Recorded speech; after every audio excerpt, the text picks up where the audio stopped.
के अमाउंट क्या होता है, ठीक है जी। अब पढ़ने वाला है ब्लड की क्या होता है कंपोजिशन। तो हमने कहा ब्लड का होता है दो कंपोजिशन। पहला का मतलब होता है जो ब्लड का पानी वाला पार्ट, इसको बोलते हैं ब्लड प्लाज्मा। और जिसमें सेल है, जिसमें प्रोटीन है, उसको बोलते हैं ब्लड सेल।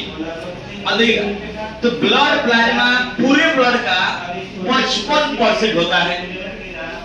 इसमें 90% क्या होता है वाटर, 1 से 2% क्या होता है इनऑर्गेनिक, और 7 से 8% क्या होता है ऑर्गेनिक सब्सटेंस। अब देखिएगा, एवरेज बात किया जाए वही बात किया जाता है ब्लड सेल में। तो ब्लड सेल होता है 3 को सेल। पहला कौन सा आरबीसी, फिर प्लेटलेट्स, फिर डब्ल्यूबीसी। आरबीसी का नाम होता है erythrocyte, platelets thrombocyte, WBC leucocyte.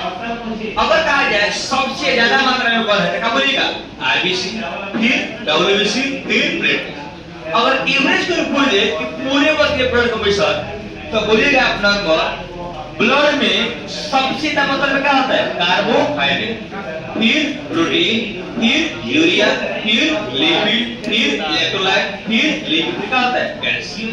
अब देखिए बारी बारी से जो भी ब्लड का प्लाज्मा वाला पार्ट है ये पढ़ेंगे और ब्लड का स्रोत। तो हमने कहा ब्लड का जो प्लाज्मा वाला पार्ट है उसमें पहला क्या है कार्बनिक पदार्थ।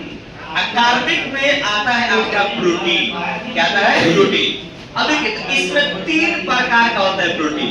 पहला का नाम होता है एल्बुमिन प्रोटीन, फिर प्रोथ्रोम्बिन, इसी का नाम होता है थ्रोम्बिन प्रोटीन, एक होता है ग्लोबुलिन प्रोटीन।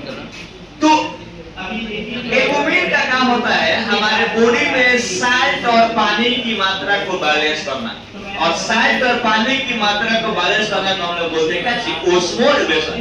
ये कहाँ बनता है लिवर में, और सबसे ज्यादा कम मात्रा में बनाया जाता है। अब देखिए वही बात कहता है प्रोथ्रोम्बिन, तो इसका काम होता है ब्लड को थक्का बनाना, ब्लड को थक्का बनाना, और एक कैल्शियम से एक्टिव होता है लिवर में बनता है, ठीक है। अब देखिए एक होता है ग्लोबुलिन, ग्लोबुलिन सबसे ज्यादा मात्रा में रहता है लार्ज अमाउंट, वहां का है लिस्मम, यहाँ का है लार्ज। अब देखिए इसका काम होता है भोजन को ट्रांसपोर्ट करना हमारे बॉडी के अंदर, और गैस को ट्रांसपोर्ट करना जो ब्लड के अंदर पाया जाता है उसको। अब देखिए इसका एक और काम होता है हमारे बॉडी में बढ़ाता है इम्यूनिटी, मतलब रोगों से लड़ने की क्षमता बढ़ाता है, इसको बोलते हैं इम्यूनिटी। ये होता है 3 प्रकार का, अल्फा ग्लोबुलिन कौन सा, बीटा कौन सा, गामा।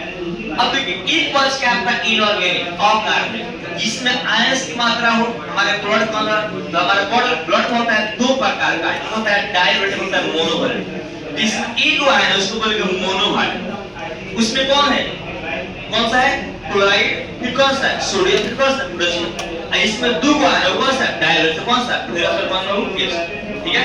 चलिए